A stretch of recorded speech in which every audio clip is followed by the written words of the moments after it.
વંદે માતરમ વિદ્યાર્થી મિત્રો, લાસ્ટમાં આપણે ધોરણ 7ની અંદર જે છે એ યુનિટ નંબર 5 કમ્પ્લીટ કર્યું હતું. આપણે કુલ 1 થી 5 યુનિટ છે એ મેઇન એક્ટિવિટી એની બધી કમ્પ્લીટ કરી. હવે આ બધી મેઇન એક્ટિવિટીઓ છે ત્યાર પછી એક રિવિઝન આપેલું છે અને આ રિવિઝન આપણે કરવા જઈ રહ્યા છીએ. એમાં activity 1, read the sentence and identify the character. વાક્ય વાંચો અને એનું કેરેક્ટર કોણ છે, બરાબર, એ આપણે કહેવાનું છે. મેક 2 સેન્ટેન્સ અને છેલ્લે 6 અને 7 નંબરનો ઓપ્શન આપ્યો છે, એ તમે તમારી પોતે જાતે બનાવી શકો છો, એટલે જાતે બનાવવાના છે. Catch me if you can. જો મને ઓળખી શકો તો કહો કે હું કોણ છું. આઈ કિલ્ડ 7 ફ્લાઇઝ એટ 1 બ્લો. મેં એક ઘાયે 7 માખીઓને મારી હતી. આઈ કિલ્ડ 7 ફ્લાઇઝ એટ 1 બ્લો. મેં એક ઘાયે 7 માખીઓ મારી હતી. તો ગોપાલ. સેમ 1નો પ્રશ્ન છે. I am photographer, I visited the Gir. I am a photographer, I visited Gir.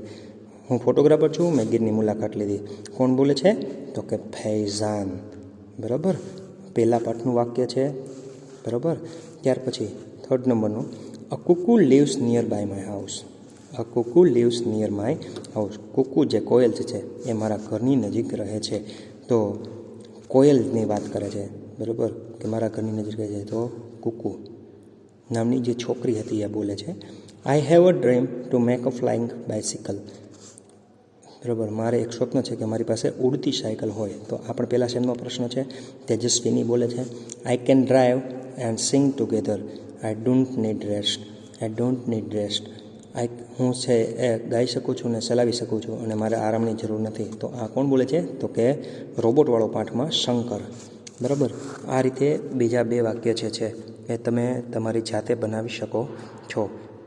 તો એ તમારે જાતે કરવાના રહેશે, બરાબર છે.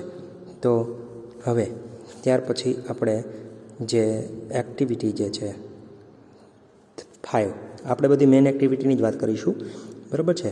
તો read the advertisement carefully and answer the question. Advertisement આપી છે અને શાંતિપૂર્વક વાંચીને પ્રશ્નના જવાબ આપવાના છે, બરાબર. તો પૂજા ડ્રેસીસ છે, readymades garment of kids dress for all occasion. બધા પ્રકારના પ્રસંગ માટેના કપડાં મળે છે. Buy 1 get 1 free. એક લ્યો ને એક ખરીદો, બરાબર. Shirt, T shirt, frocks, shorts, pants, trousers, party dresses બધું મળે છે. ગામડી 4 રસ્તા ગામડીએ આ ટૂંકમાં આ દુકાન આવી ગયેલી છે. અને ટાઈમ 9 AM to 9 PM. સવારના 9 થી રાતના 9 સુધી ખુલ્લી છે. ઓપન ઓલ ડેઝ, બધા દિવસ ખુલ્લી હોય છે. એમ કે રવિવારે પણ. દુકાનનું નામ છે પૂજા ડ્રેસીસ. 30% જે છે કોઈપણ વસ્તુ લઈએ તો એના ઉપર ઓફ છે. ફોન નંબર 0269223939 આપેલ છે. અને આ જે છે એક સેલ છે, બરાબર. આ સેલની અંદર શું છે? Shirt, T shirt, frock, shorts, pant, trouser, party dresses, બરાબર છે. તો આ પાઠને આધારે આપણે જે છે એ પ્રશ્નોના જવાબ આપવાના આવે છે. Where is the sale. Sale કઈ જગ્યાએ છે? એટલે સ્થળનું નામ પૂછ્યું છે આપણે. Where is the sale. Sale કઈ જગ્યાએ છે? તો કે sale is at the Pooja Dresses. Sale is in the Pooja Dresses. Pooja Dresses નામની જે દુકાન છે એની અંદર સેલ છે. What is this sale for. આ સેલ જે છે એ શેના માટે છે? આ સેલ છે એ શેના માટે છે? તો એમાં રેડીમેડ ગાર્મેન્ટ ફોર કિડ્સ, બરાબર, નાના બાળકો માટે છે, બરાબર. The sale is for readymade garment for kids. When is the shop open. દુકાન જે છે એ ક્યારે ખુલે છે? બરાબર. The shop is open at, બરાબર. The shop is open at. ક્યારે ખુલે છે? 9 AM, બરાબર. The shop is open at 9 AM. તો આ જે છે એ આન્સર થશે, એ આપણે લખીશું. શું આન્સર થશે? ફરીથી જોઈએ. The shop is open all days from 9 AM to 9 PM. આપણે બધા દિવસ આપણે કહીએ છીએ કે સવારના 9 થી સાંજના 9 સુધી ખુલ્લી હોય છે. ખરેખર તો આ જવાબ છે. Are dresses for children available in this shop. શું આ દુકાન જે છે એની માટે આમાં બાળકો માટેના કપડાં છે, બરાબર. હા, તો કે readymade garment for kids dresses four all occasion. તો આપણે માત્રમાં હા કે નામાં જવાબ આપવાનો છે. તો yes, dresses for children are available in this shop. ત્યાર પછી જે છે એ question number 5, on which day is the shop close. કયા દિવસે છે દુકાન છે એ બંધ હોય છે? તો આપને ખબર જ છે કે દુકાન ક્યારેય બંધ રહેતી નથી, ઓપન ઓલ ડેઝ, બરાબર. તો આમાં આપણે જવાબ શું લખીશું? On the shop is open on all day. દુકાન બધા દિવસ છે એ ખુલ્લી હોય છે, બરાબર. What will you buy from this cell? તમે આ સેલ છે એમાંથી શું ખરીદશો? બરાબર. What will you buy from this cell? તમે આ શું ખરીદશો? બરાબર. તો અહીંયા તમને સેલની અંદર ઘણા બધા નામ આપ્યા છે: shirt, T shirt, frocks, shorts, pants, trouser, party. તો I will buy blanks from this shop. તમારે જે કાંઈ નામ લખવું હોય ઉપરનામાંથી, શર્ટ લખવું હોય તોય ભલે, ટી શર્ટ લખવું હોય તોય ભલે, બરાબર. તમે જે કાંઈ લખવું હોય તમારી ઈચ્છાનું લખી શકો છો, બરાબર છે. હવે ત્યાર પછી આપણે activity number 5, read the advertisement carefully and answer the question. Page number 66 ઉપર આપેલી છે. ચાંદની સેન્ડલ શોપ દુકાનનું નામ છે. નેટવેટ છે, એટલે દુકાન શોપ સાબુનું નામ છે. નેટવેટ છે. પેક્ડ 100 ગ્રામનો સાબુ છે. મેક્સિમમ રિટેલ પ્રાઇસ, વેચાણની જે કિંમત છે એ 12.75 રૂપિયા છે. પેક્ડ છે એ જૂન 2013માં થઈ હતી. મેન્યુફેક્ચર બાય કોણ બનાવે છે? તો કે રોઝરી ઇન્ડસ્ટ્રીઝ.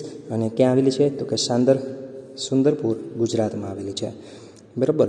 અહીંયા મેક્સ છે એ શોર્ટ ફોર્મ છે, મેક્સિમમ રિટેલ પ્રાઇસ. પેક્ડ તો કે 100 ગ્રામનો સાબુ છે, બરાબર.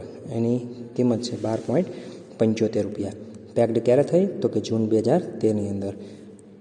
મેન્યુફેક્ચર બાય કોણે બનાવનારો કોણ છે આ સાબુ? તો કે રોઝરી ઇન્ડસ્ટ્રીઝ. કઈ જગ્યાએ આવેલી છે? સુંદરપુર અને ગુજરાત. હવે આને આધારે question: vote is the weight of shop? સાબુ છે એનું વજન કેટલું છે? તો આપણે આન્સર આ રીતે લખી શકીએ: the weight of soap is 100 grams, અથવા તો the net weight of soap is 100 gram. ત્યાર પછી where is Rosary Industries located? Rosary industry છે એ કઈ જગ્યાએ આવેલી છે? તો સુંદરપુર, ગુજરાત, બરાબર. તો ત્યાં આવેલી છે. તો કે Rosary Industries is located in Sundarpur, Gujarat. Sundarpur છે ગુજરાતના સુંદરપુરમાં આવેલી છે, બરાબર. ત્રીજું, when was the soap pack? આ સાબુ છે એ ક્યારે પેક કરવામાં આવ્યો છે? તો એની ડેટ આપેલી છે જૂન 2013, 6મો મહિનો અને 2013માં. The soap was packed in June 2013. વાક્યની અંદર વોઝ વપરાણું છે એટલે જવાબ આપતી વખતે પણ વોઝ જ વાપરવું પડે. ત્યાર પછીનો ક્વેશ્ચન છે: how much money will you pay to buy this soap? આ સાબુ ખરીદવા માટે તમે કેટલા રૂપિયા ચૂકવશો? તો કે I will pay ₹2.75 to buy this soap. હું જે છે ટૂંકમાં આપણે ₹13.5 છે એ ચૂકવીશ, એટલે 12.75. Is Chandni sandal shop available in Gujarat? આ ચાંદની સેન્ડલ શોપ છે એ ગુજરાતની અંદર અવેલેબલ છે? હા, એડ્રેસ જ ત્યાંનું છે, જુઓ, સુંદરપુર, ગુજરાત. તો આમાં આન્સર હા કે નામાં જવાબ આપવાનો. Yes, Chandni shop is available in Gujarat. હવે આપણે ત્યાર પછીના જે છે એક્ટિવિટી ઉપર જઈએ છીએ. ત્યાર પછીની એક્ટિવિટી શું કહે છે જોઈએ? તો કે read the advertisement carefully and answer the question. એ પણ એક્ટિવિટી 5 છે. એમાં આપણે પ્રશ્નો વાંચી અને એના પછી જવાબ આપવાના છે. કેશ મેમો છે, એક બિલ બનાવેલું છે. શું છે? જરૂરત કિરાણા સ્ટોર. જે કરિયાણાની દુકાનનું નામ છે જરૂરત કિરાણા સ્ટોર. રજિસ્ટ્રેશન નંબર છે દુકાનનો N પછી /7441, જેની ડેટ છે બિલની, બરાબર, 22/7/2013 છે. શ્રી અથવા શ્રીમતી જેના નામનું બિલ છે એની આપેલી છે, બરાબર. પર્ટિક્યુલર્સ એટલે કઈ કઈ વસ્તુઓ જે છે ખરીદી છે, જો સન બિસ્કિટ્સ, પછી બાદલ વોશિંગ પાવડર, પછી બેંગલ ગ્રામ, પછી કોફી, મિલેટ ફ્લોર, પછી ચાંદની સેન્ડલ સોપ કેક્સ એટલે કે સાબુની વાત કરે છે, બાસમતી રાઈસ અને સ્ટાર મિલ્ક. હવે બધી ક્વોન્ટિટી કેટલી ખરીદી છે એ તમને આપેલું છે કે ભાઈ સન બિસ્કિટ છે એ 3 છે, બાદર વોશિંગ પાવડર 1 લીધો છે, બેંગલ ગ્રામ જે છે એ 1 કિલો લીધો છે, કોફી છે, બરાબર, એ 50 ગ્રામ. તો એવી રીતે આ બધું આપેલું છે. બધાની કિંમત પણ આપેલી છે કે દરેકની કિંમત કેટલી થાય છે, બરાબર. 3 ક્વોન્ટિટી લીધી, 22.50 રૂપિયા થયા, બરાબર. આ રીતે બાદર વોશિંગ પાવડર લીધો 1 લીધો, 19.50 રૂપિયા થયા, બરાબર. તો આ રીતે અલગ અલગ કિંમતો છે તમને આપી દીધી છે. છેલ્લે ટોટલ અમાઉન્ટ આપેલું છે કે કુલ કેટલી કિંમત થાય છે. તો હવે આને આધારે આપણે જે છે એક ક્વેશ્ચન આન્સર જોવા જઈ રહ્યા છીએ. Vote is the name of the shop? બરાબર. આ જે શોપ, ધ્યાન રાખજો, SOAP એટલે સાબુ થાય અને SHOP એટલે દુકાન થાય. તો અહીંયા SHOP શોપ દુકાનનું નામ શું છે? તો name of the shop is જરૂરત કિરાણા સ્ટોર. દુકાનનું નામ જરૂરત કિરાણા સ્ટોર છે. ત્યાર પછીનો જે સેકન્ડ ક્વેશ્ચન છે, how many packets of son biscuit did Nitaben buy? Nitaben છે એ કેટલા બિસ્કિટના પેકેટ ખરીદ્યા? બરાબર, તો આપણે ક્વોન્ટિટીની અંદર 3 બતાવે છે. જુઓ તો આપણે 3 packets of son biscuit Nitaben bought બાયનું કરવું પડશે બોટ, કારણ કે ડીડ આપેલું છે એટલા માટે. Nitaben bought 3 packets of Sun biscuits. બરાબર, નીતાબેને બિસ્કિટના 3 પેકેટ ખરીદ્યા. What is the price of 1 kilo basmati rice? 1 kilo basmati રાઈસના કેટલા રૂપિયા છે? તો 1 કિલો ખરીદી હતી એટલે એના સામેના રૂપિયા જુઓ તો કે 33 આપેલા છે. બરાબર, તો the price of 1 kilo basmati rice is 33 rupees. બરાબર, તો આ જે છે આન્સર થયો. ત્યાર પછી ફોર્થ ક્વેશ્ચન પર જઈએ. How much money did Nitaben pay? Nitaben જે છે એણે કેટલા રૂપિયા ચૂકવ્યા? બરાબર, તો છેલ્લે બિલમાં જુઓ 222.25 રૂપિયા તમને બતાવે છે. તો નીતાબેન પેડ, ડીડ આપેલું છે એટલે ભૂતકાળનું રૂપ કરવું પડશે, પેનું કરવું પડશે paid. Nitaben paid RS 222.25 rupees.